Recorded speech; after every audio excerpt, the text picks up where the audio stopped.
Evidence ಕಾರಣಕ್ಕಾಗಿ ಒಂದೊಂದು ಎವಿಡೆನ್ಸಿಗೆ 3 page ಅನ್ಕೊಂಡ್ರೆ ಅಷ್ಟು ಅಲ್ಲಿಗೆ ಹೋಗಿ ನಿಂತ್ಕೊಂಡಿದೆ. ಫಸ್ಟು ಮೋಟಿವ್ ಪ್ರೂವ್ ಆಗಬೇಕು, ಇಂಟೆನ್ಷನ್ ಪ್ರೂವ್ ಆಗಬೇಕು. 2 ಪ್ರೂವ್ ಆಗಿದ್ದಾವೆ. What is the motive for murder? Renukaswamy ಅಶ್ಲೀಲವಾಗಿ ಮೆಸೇಜ್ ಮಾಡಿದ್ದ, ಫೋಟೋ ಕಳಿಸಿದ್ದ, ಇತ್ಯಾದಿ ಇತ್ಯಾದಿ. ಇಂಟೆನ್ಷನ್ ಏನು? ಅಲ್ಲಿಂದ ಹೇಳಿ ಇವನನ್ನೇ ಕಿಡ್ನ್ಯಾಪ್ ಮಾಡ್ಕೊಂಡು ಬನ್ನಿ ಅಂತ ಕಿಡ್ನ್ಯಾಪ್ ಮಾಡ್ಕೊಂಡು ಬಂದಿದ್ದು ಪ್ರೂವ್ ಆಗಿದೆ. ಹಲ್ಲೆ ಪ್ರೂವ್ ಆಗಿದೆ. ಹತ್ಯೆ ಮರ್ಡರ್ ಆಗಿದೆ ಅನ್ನೋದು ಪ್ರೂವ್ ಆಗಿದೆ.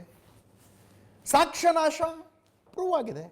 30 ಲಕ್ಷ ಕೊಟ್ಟು ಸರೆಂಡರ್ ಆಗೋದಕ್ಕೆ ಕಳಿಸಿದ್ದು ಸಬ್ ಇನ್ಸ್ಪೆಕ್ಟ್ರೇ ಸಾಕ್ಷಿ. ಇದರಲ್ಲಿ ಆ ಪ್ರದೋಷು, ಹೇಳ್ತೀನಿ ಆಮೇಲೆ, ಪ್ರದೋಷ್ ಸಬ್ ಇನ್ಸ್ಪೆಕ್ಟ್ರಿಗೆ ಫೋನ್ ಮಾಡಿ ಹೇಳಿತ್ತು, ಮರ್ಡರ್ ಆಗಿಬಿಟ್ಟಿದೆ, ಸರೆಂಡರ್ ಮಾಡಿಸ್ಕೊಳ್ಳಿ, ದುಡ್ಡು ಕೊಡ್ತೀನಿ ಅಂತ.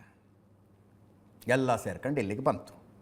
ನೋಡಿ, ಹಿಂಗಾಗದೆ ಹಂಗೇನಾರು ಆಗಿದ್ರೆ ಅಂತ ಮಾತಾಡೋದಾದರೆ ರೇಣುಕಾಸ್ವಾಮಿಯ ಪ್ರಾಣ ಹೋಗೋ ತನಕ ಸರಿ. ಉದ್ದೇಶ ಕೊಲೆ ಮಾಡೋದಕ್ಕಾಗಲೇ ಕೊಲೆ ಮಾಡಬೇಕು ಅಂತಲೇ ಕರ್ಕೊಂಡು ಬಂದಿದ್ರು ಅಂತ ಯಾರೂ ಹೇಳ್ತಿಲ್ಲ. ನಮ್ಮ ವಾದನೇ ಅಲ್ಲ ಅದು.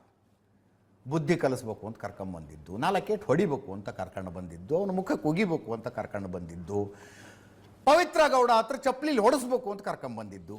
ಆಯ್ತಪ್ಪ, ಆಗ್ಬಿಡ್ತ್ರಿ, ಬ್ಯಾಡ್ ಟೈಮು, ಪ್ರಾಣ ಹೋಗ್ಬಿಡ್ತು, ಏನೋ ಮಾಡೋಕ್ಕೆ ಹೋಗಿ ಏನೋ ಗಣಪನ ಮಾಡು ಅಂದ್ರೆ ಅವ್ರ ಅಪ್ಪನ ಮಾಡು ಅಂದಂಗೆ ಪ್ರಾಣ ಹೋಗ್ಬಿಡ್ತು.